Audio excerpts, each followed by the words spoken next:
Thank you, Simon, for coming back on the Shrewsbury Biscuit and bringing a very special guest with you. I couldn't believe it when you messaged me and you were like, would you like to speak to this guy? And I was kind of like, absolutely. When can we do this? So bringing with Simon today is Rudolph Hoess. Hoess. We just had quite a glorious interaction there about trying to pronounce the name. Thank you for coming on the show. Who's going to do the introduction of who Rainer is? Because I feel I'm absolutely unqualified to do this. And so, introductions. Simon Bell, episode 1. You joined us on the Biscuit, author and really great guy. You've been amazing for the show. A really good support, and I'm privileged to have had you on the show. And today you bring Rainer with you, who is. I'll explain if that helps. Yeah, please do.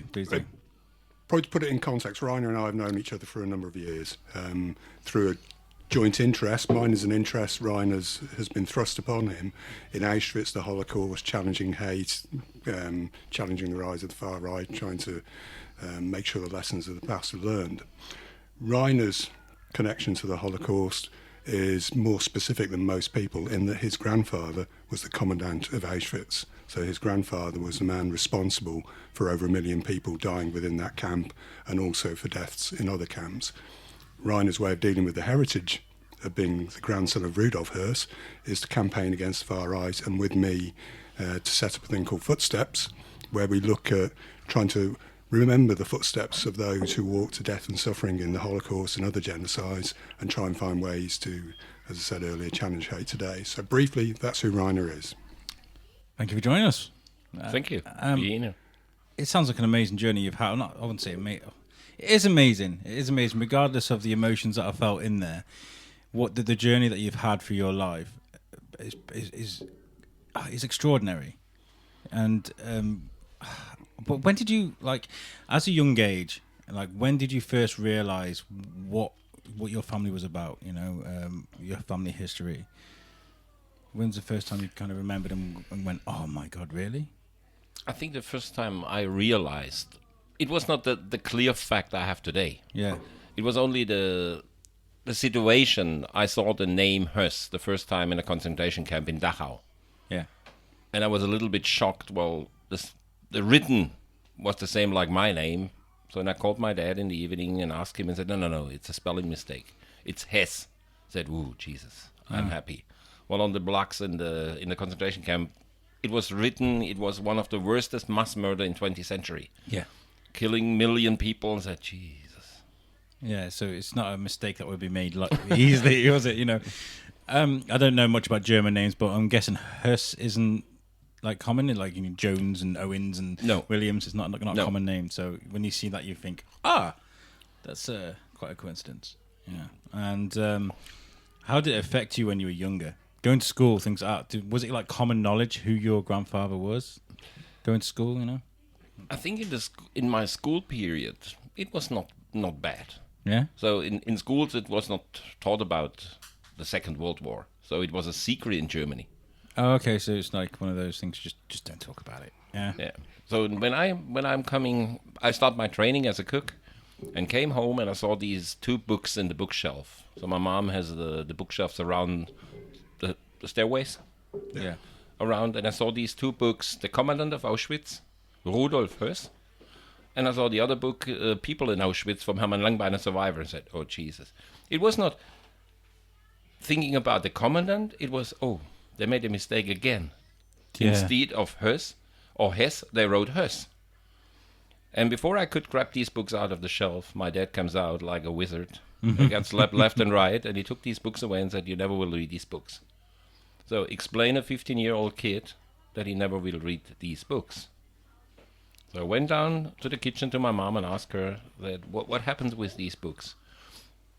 Your dad is going to a meeting to Göteborg. Well, he worked in this time as a director for Volvo.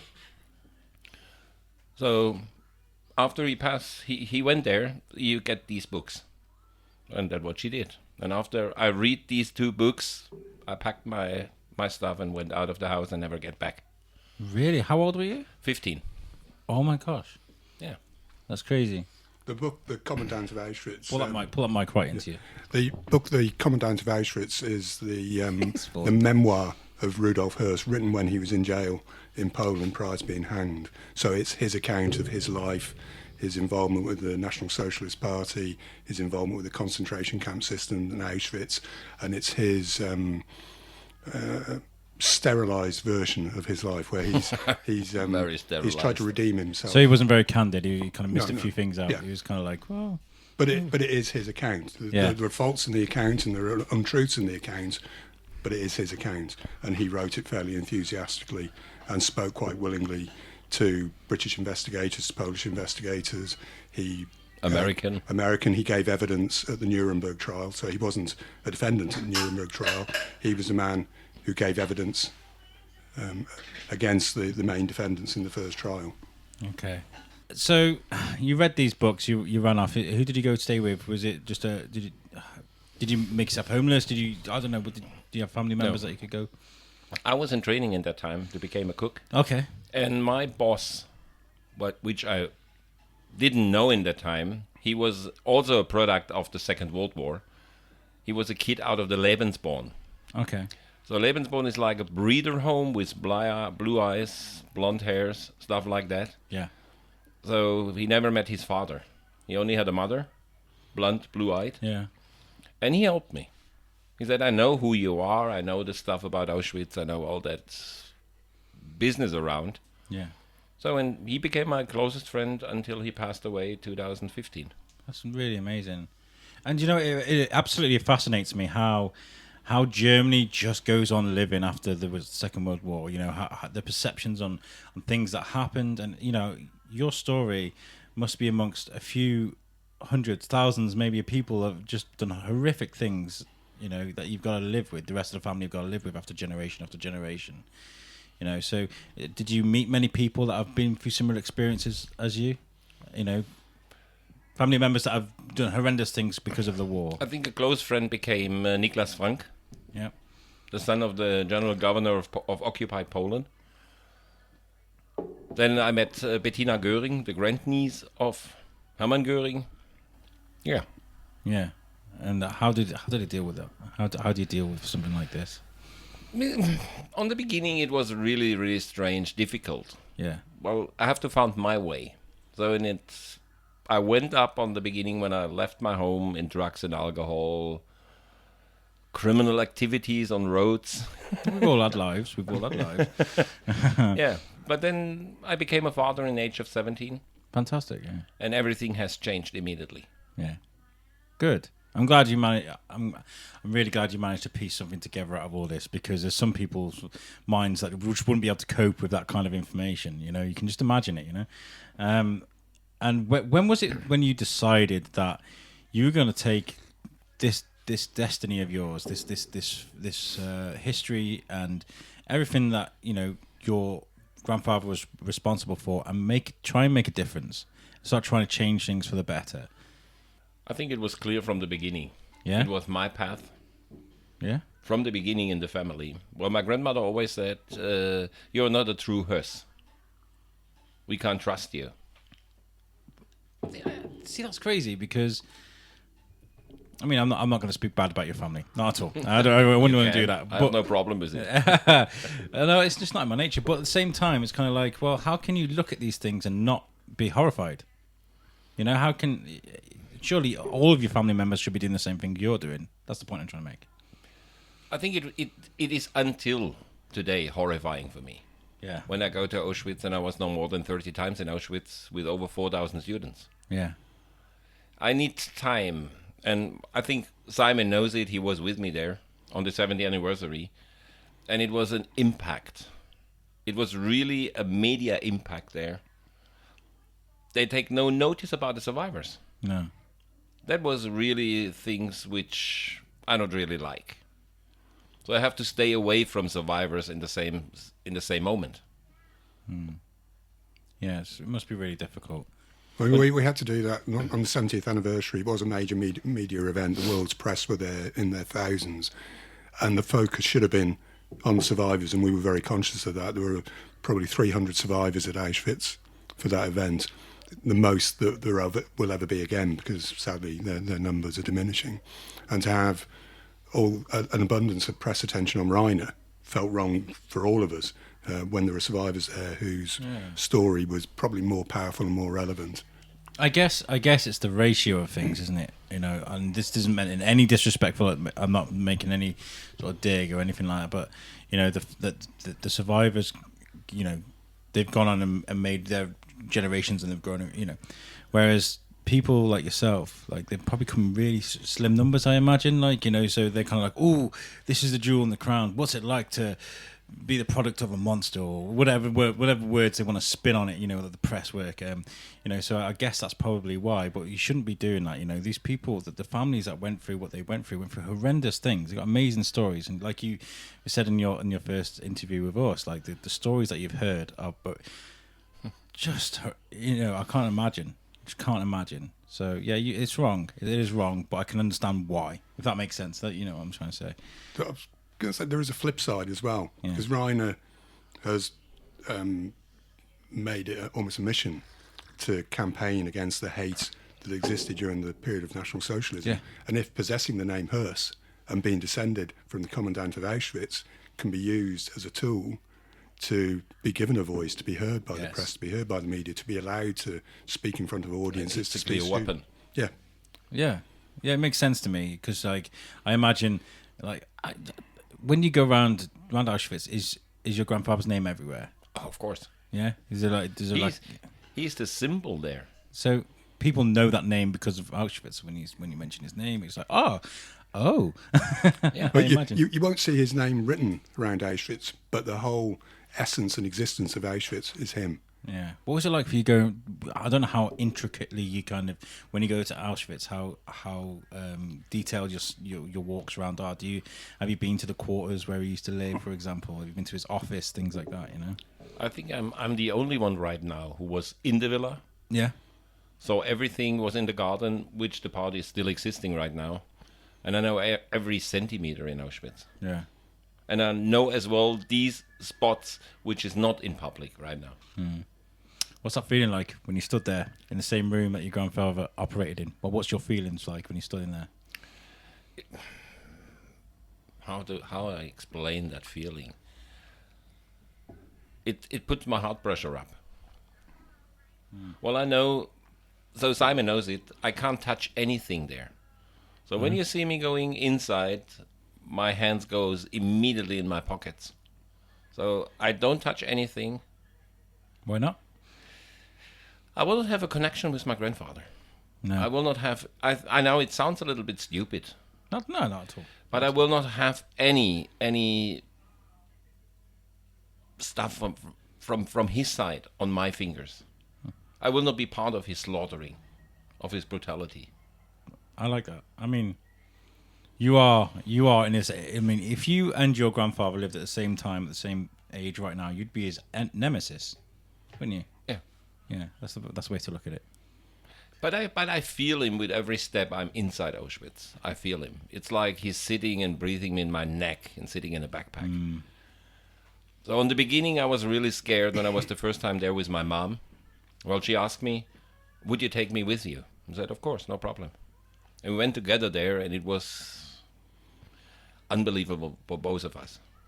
My mom really, she was a strong woman, but she went on her knees. Said, oh God, I didn't know what he was creating here. Oh God. Sorry, I'm getting a bit torn up because I'm just putting myself, I'm a bit of an empath, right? So I'm putting myself in that situation, and I'm thinking that must have been such a raw feeling, such a powerful moment for my mom. It was mom. Really heavy. Well, she became asthma. Yeah. She was standing inside. She couldn't breathe. Heart problems, and I was not aware if she collapses me. Yeah. That's quite speaks for itself. Sorry, I got lost for words then.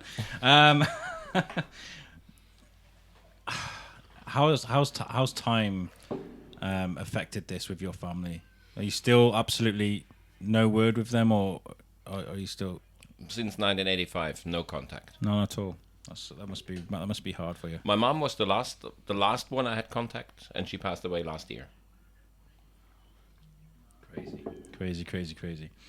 And what is it, since you started campaigning, I'm going very public about this, what's the reaction been like both for the Nazi supporters out there around the world? We know they exist, we know they're there, and the Nazi haters. Have you had a lot of support out of the haters, or do they hate you for, I don't know, what's it been like for you? Which campaign you mean? The Swedish? Okay, let me reword that. I think you're campaigning against the far right. Yeah. So, what sort of reaction have you had? Different reactions. I never get clear confronted by right wingers, so they always come in the night. They painted swastikas on my car. Really? Yeah. They sent me images of my kids where they cut it out the eyes and said they are the next. That must be horrific. Yeah. That's terrible. And how do you cope with that? That sounds like it's barbaric. I was for myself. I was clear nothing will happen. These guys are coward. They never do anything. They come like rats in the night, and they still do. Yeah, it sounds horrific, especially when you got kids yourself. That was the only problem we had in our in the family. That I took my kids out of everything. Yeah. So nobody really saw my kids. Never know anybody the name of my kids. Yeah. Keep yourself to yourself. Yeah. And I said it to my kids. So then they're real aware about what their great grandfather did. My job is, and I said, if you're interested in to go in public, I'll leave it up to you. It's your choice. Do your family get the same treatment? The ones you don't speak to, do they still get that? No. No. But I lead them into these kind of treatments. Yeah. Yeah. I told a lot of journalists, good journalist friend of mine, Thomas Harding, where my family live. So he immediately traveled to the States, to Washington, D.C., to my aunt, and knocked her down. Good. That's really nice. Like, because you're a campaigner now for the opposite side of that. So what kind of reaction do you get off the people that, survivors, for example? Do they immediately know who you are now, or is it a case of you have to explain yourself? I have two experiences. One survivor passed away a few weeks ago, Eva Moses Kaur. She adopted me. Wow. She said, okay, it's your grandfather never enjoyed you, but I did. And it's my revenge against him. It was a symbolic adoption, Yeah, wasn't it? a symbolic adoption. But still, very poignant, very emotional. Oh, that's quite cool. The other one is Ben Lesser from Las Vegas. Mm-hmm. And we became really, really close friends. But it was a situation, it was the first survivor who looked about me. So no emails, nothing else. And he read an article in the Wall Street Journal about me. Wow. Yeah. And he said he couldn't believe. He was shattered. Said, what's going on? A Hoess on the front page of the Wall Street Journal. Then he read the whole article and said, okay, I have to meet this guy. He went to his daughter Gail and said, okay, look for him. Find out where he lives. And 2 days later, we had a long conversation on phone. Amazing. And we are still in a good friend and relationship. He wrote a book as well like I did. And I made it happen that book was published in France. And a few weeks ago, we were together in France. And it was the first time for me to speak in a memorial. Like the Muséum de la Shoah in Paris. Yeah. And the head of there, Mr. Boyer, said, incredible story. A survivor and the grandson of that guy who treated him so unwell. Stand together, sit together, and thinking the same, doing the same. It is kind of, it's one of those things you don't expect from a family member, and it's good. It's really good. I'm saying that, because a lot of the rest of your family, they kind of, family's family, right? So you're meant to stick behind your family regardless of what they've done. So for someone to be like, nah, actually, do you know what? You can, I don't want to be part of this. That's quite unique. So that's why you are unique and you are worth contacting.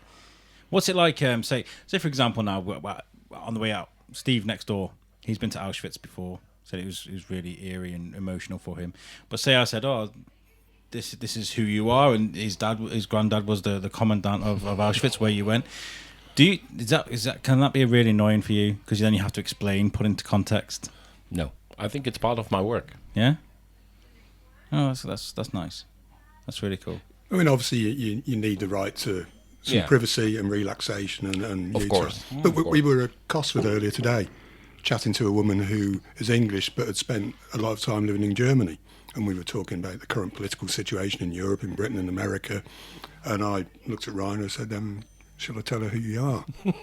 And of course, and she was astonished, but warmly astonished, to have that link to the country that she lived in, that she loved, but also to the history and the politics of today, and being with someone who was in a position to challenge some of the hate and intolerance that really poisons our world today. So it was beneficial to her.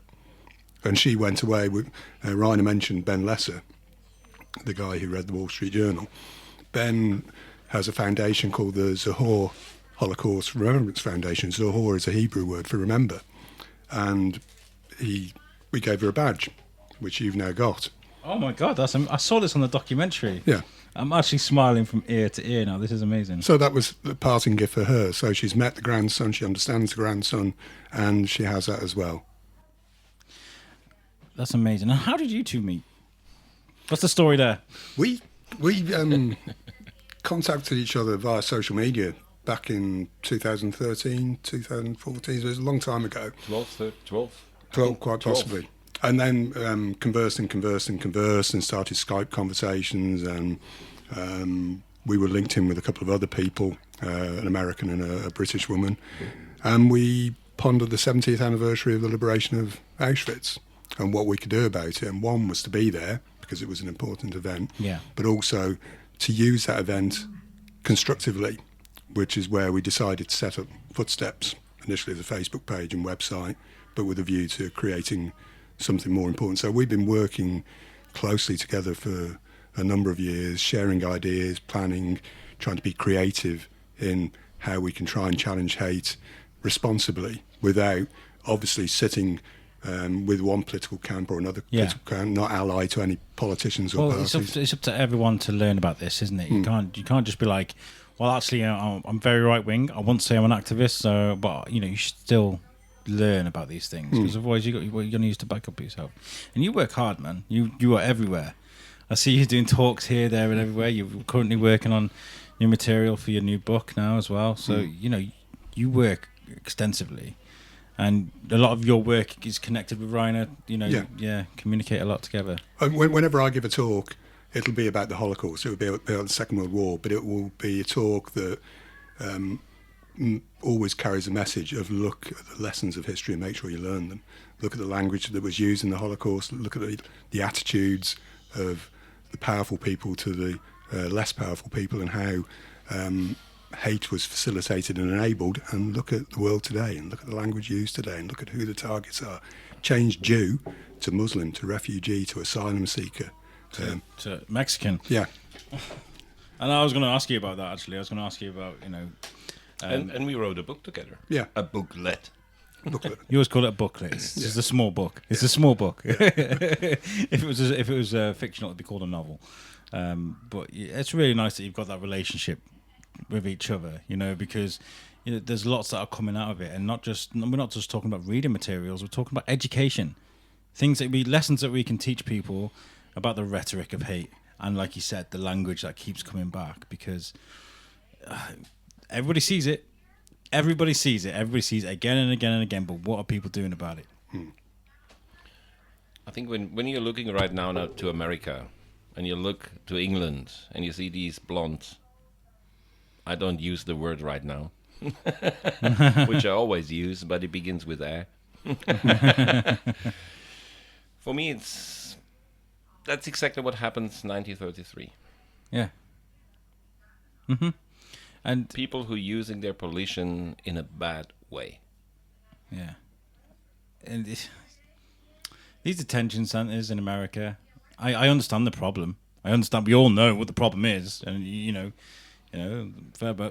build your wall. Go ahead, build your wall, but don't throw people in centers with rooms that are made for 30 people and throw 300 people in there. where children are dying and people aren't eating, and I think the best will be he built the wall around himself. yes, I think so. I mean, Then the world is free of him. I don't like to get like super political on the show.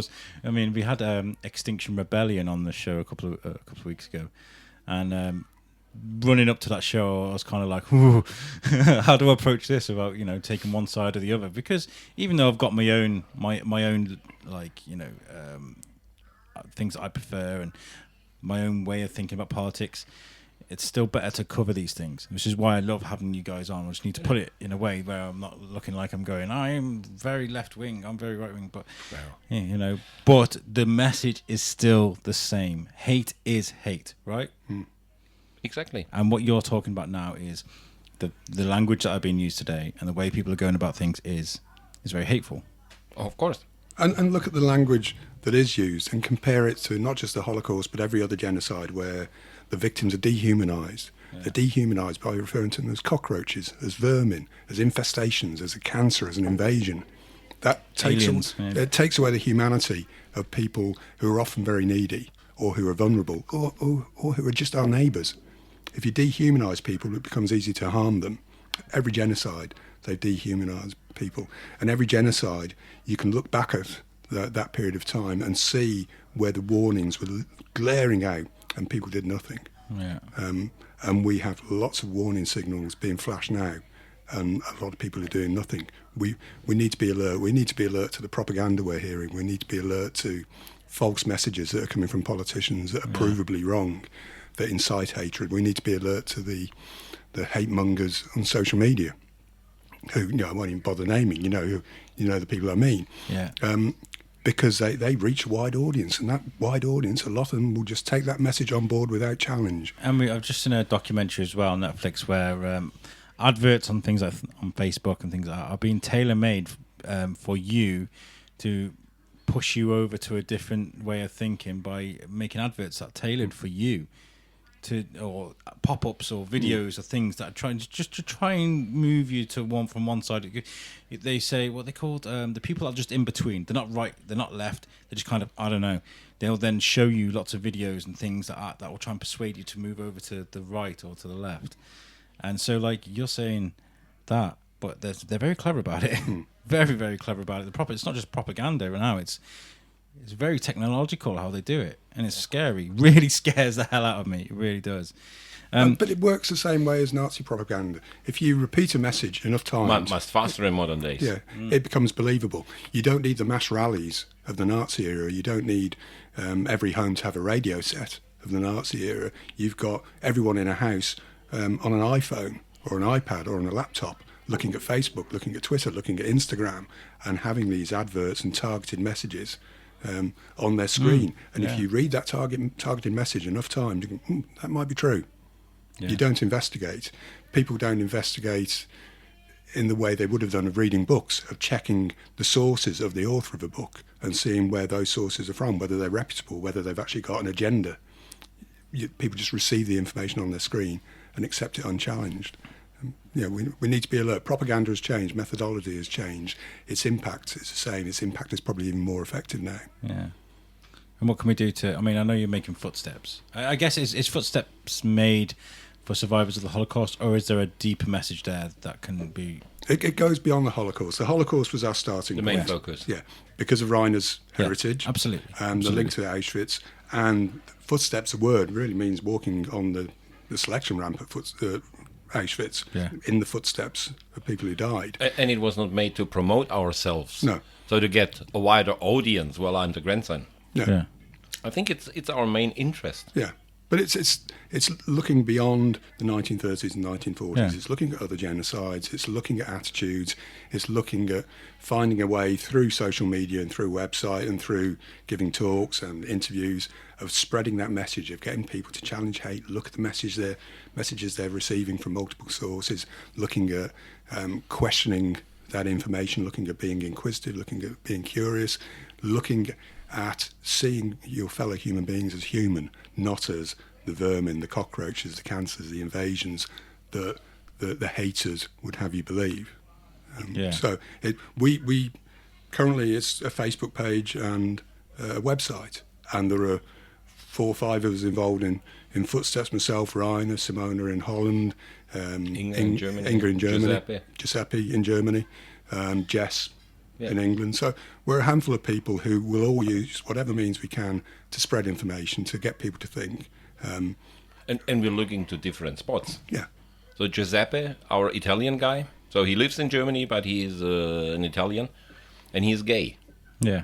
So in Italy as well. yeah, and he wrote an article about what happened in the Second World War with gay people. What happens today? I saw a link on your thing. What had the hidden truth about the deaths of gay people. Yeah. Because there was it wasn't just Jews, was it? That was rounded up. There was gypsies. There was gay It was people. everything who was against the National Socialist Party. Yeah. Terrible. And the National Socialist bit is one thing I always have to make a point of. You will hear misinformed people say, "Oh, National Socialists were socialist," because it's in their name. They purloined the word socialist because it would attract various supporters of other workers' parties in the upheaval of post-First World War Germany. Their main enemy from the outset was socialist. When Dachau opened in 1933, the first inmates were socialists, were communists, were trade unionists. They weren't a socialist party. It was used to try and attract people who may have been drawn to socialism and communism. Crazy, and deceptive, very deceptive. So how is it going with Footsteps? You say, how long has it been official now? Oh, since 2014. Yeah, because we were talking about it before, weren't Yeah. we? And how much have you guys done to sort of help people with what you're doing? Because you're saying you don't want to self-promote. I think you should actually. Just going completely off topic there. You've got a name that sends alarm bells ringing. Use that. Stand on a plinth and be like, I am such and such from such and such. This is what happened, and this is what we're doing. Make those ears prick up. You are a product, sir, and it sounds like a really horrible thing to say, but you are a product. Use your product to promote what you are trying to promote. Our aim ultimately, hopefully in the not too distant future, is to be a not-for-profit foundation. Yeah. And that will give us more scope to do more work. Yeah. We never ask for donations. Yeah. So everything we do is getting out of our own pocket. Yeah. Well, it's education, isn't it? It's not just education. You're there. I think for people. it Being is there education. For someone. So I'm going in Germany right now in 70 to 80 schools a year. Yeah. And not only for an hour, it's sometimes a whole day or 3-4 days. Yeah. But it's not belonging to the teachers or the directors. It belongs to the students. The last meeting I had before summer holidays in Germany, I was there and I was booked for 1.5 days. And the students came and said, could you stay longer? We have so many questions, and who will give us the answer, if not you? There's a few bright spots. I mean, a lot of people talk about the way we use entertainment these days, the Kardashians and the YouTubes and the game streaming and things like that. But there are some bright sparks out there. And, I see so many young people at the moment that give me a lot of faith for the future. Yeah, of course, the youngsters are the main focus, especially for me. Yeah. Well, these kids sometimes raise our country. Yeah. They became politicians, attorneys, or stuff like that, who saved the country. So how can they stand up for a country where they have no knowledge about the history of their country? Yeah, absolutely. Who Totally ignore agree. 12 years of fascism, Yeah. and a bad fascism. Yeah, and it's still going on around the world as well. North Korea, all that mess that's going on there. There's stuff going on in Hungary at the moment now that's just absolutely... it's Hungary. You don't expect to see it in Hungary. There's in America. America, it's right in front of our face. It's right in front of our face. And what are people... Here, yeah. It's interesting to say about younger people. If you talk to Holocaust survivors who have taken it upon themselves to give public speeches and to be involved in education, and many of them have, invariably they'll say they prefer talking to young people. They prefer talking to teenagers because they listen and they try and understand, whereas adult audiences, particularly if they're over 40 or 50, are disinterested. And they it's think the they know it upcoming all. generation. Yeah, young people ask questions. I've given many talks to adult audiences. I was invited to help with Holocaust education to some year 6 children recently, so age 10 or 11. They got it. They absolutely understood the Holocaust, and they understood about the need to stand up against hate, against bullying, against intolerance, against prejudice. The words they used in postcards that they wrote to themselves for later life were phenomenal. These were 10 and 11-year-olds. They got it.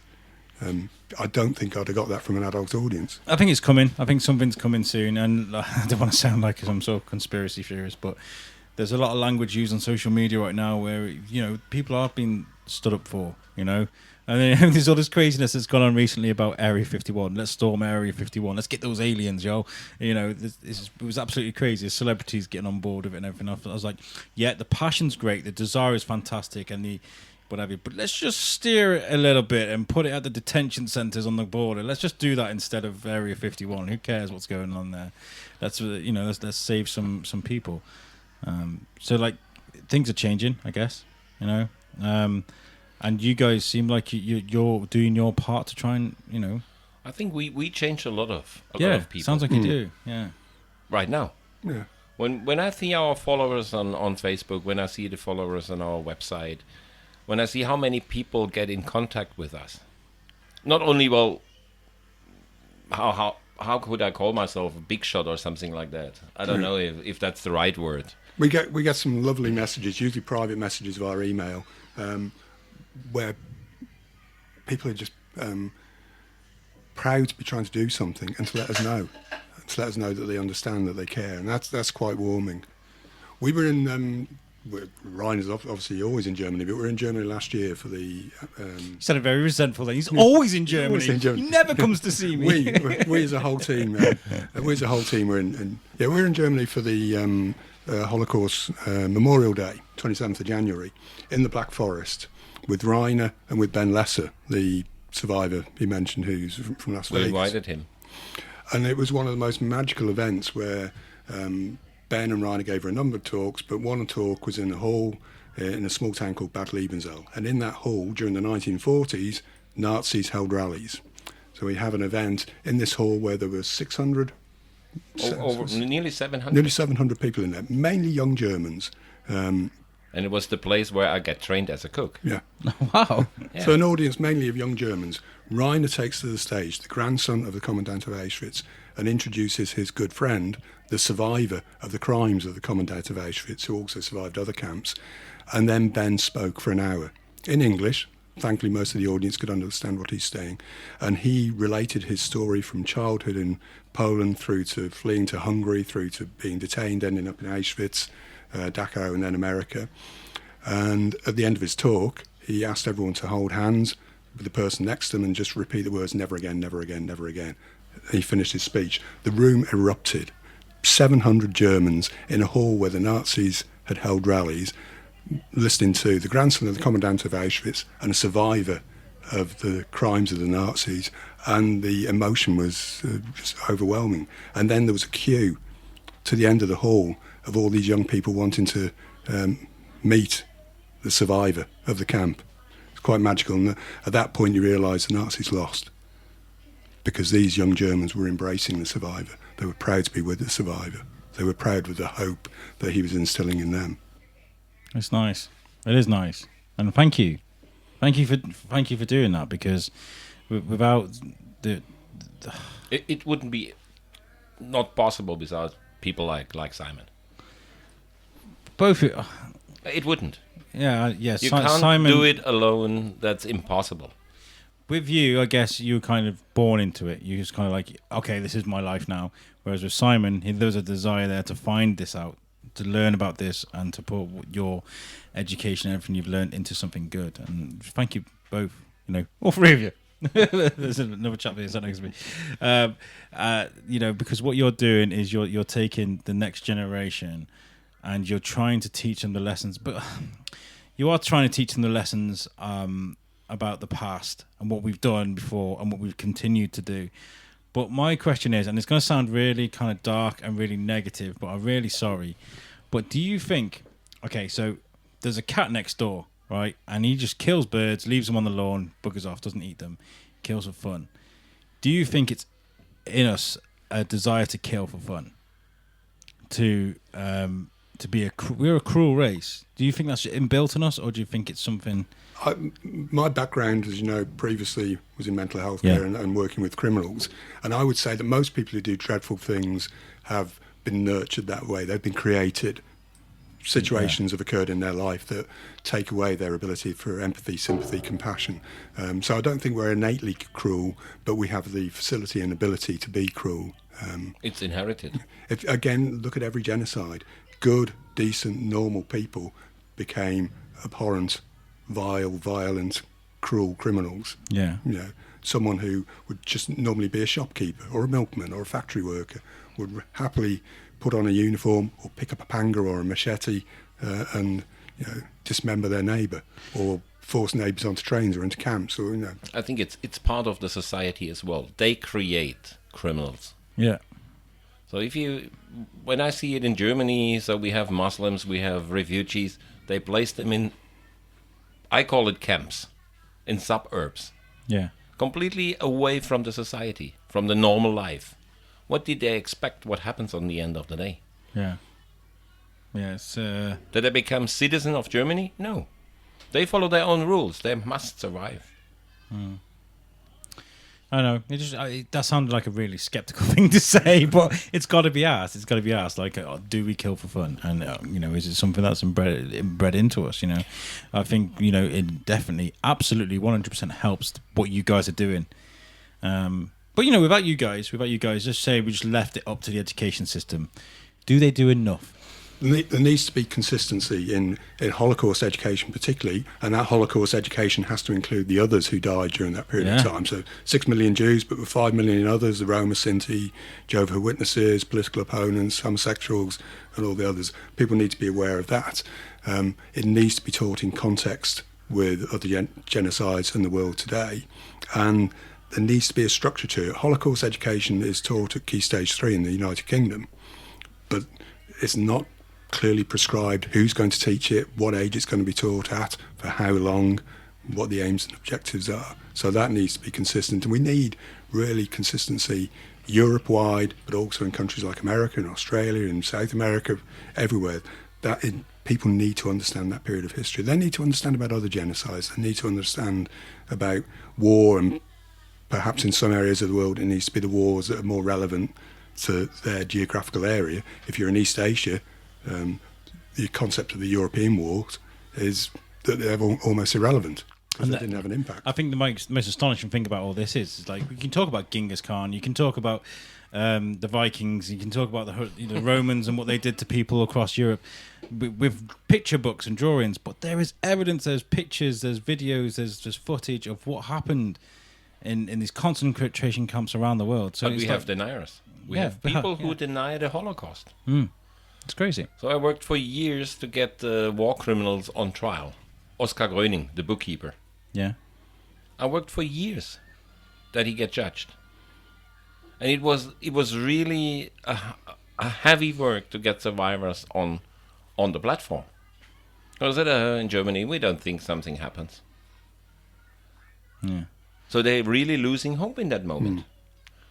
What happened to a lot of the people that were arrested for these atrocities? Did they get executed? Did they all get executed? Are there still some in prison now? I don't know. How does it work? Most got fairly short. Those that weren't executed got fairly short sentences, or they were given lengthy sentences and then the sentences were reduced. It's nearly 1%. Yeah.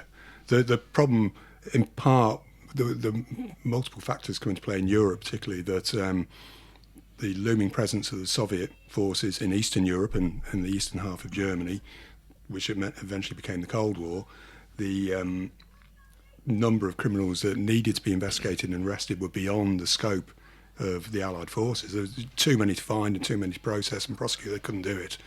So they focused on a few and then eventually really lost interest. There was an element that some former Nazis were actually quite useful to the Western Allies. Well, look at NASA. Yeah. Von Braun. Von Braun was led the Apollo mission. Yeah, he was the head of it. Some were used as spies. Klaus Barbie was employed by the Americans as a spy. Yeah. Even though the French had sentenced him to death in absentia. Alois Brunner. Yeah. In Barbie, the Americans actually gave him false papers and moved him to Bolivia. Wow. Wernher von Braun. Yeah. Yeah. So he went to America and he creates the next atom bomb, which destroys Hiroshima and Nagasaki. Yeah. And look, there's a fine line, isn't there? You know, it's like, well, don't shoot me. I'll do what you tell me to. Okay, I'll follow your laws and things like that. And then there's a fine line between that and going, oh yeah, well, what's that you're telling us to do? Let's do that. Sounds great. You know, I guess you got to adapt, haven't you? Otherwise, you end up shot. Yeah. Well, people weren't at risk of being shot. There's an element of myth there. Goebbels used to talk about using propaganda to go at the pace of the slowest ship in the convoy, and that you just repeat the message until the slowest ship catches up. So you don't have to threaten. You just have to repeat that information until gradually more and more people make up the numbers in the convoy. Brainwashing. Yeah. Yeah. Well, brainwashing was what I was going to ask about as well, you know, because we were talking about... you nearly made me cry, by the way, when we talked about the boy with the striped pyjamas. We were talking about... He was like, well, that kid would have been dead within 2 hours. I was like, what? But there's a lot in that about the young girl in there, and she's like reading all her school books and things like that, and they got like Nazis on the front cover, and it's all... You could tell it was just like designed to brainwash, like you say. That must have taken years for Germany to get rid of, right? Well, I mean, you can't suddenly turn around and go, oh, you know everything that you've just been learning for the last sort of 7-8 years in school. It was. I was going to say the B word then, but it was wrong. Yeah, I agree. Was that Indoctrination? Indoctrination, yeah.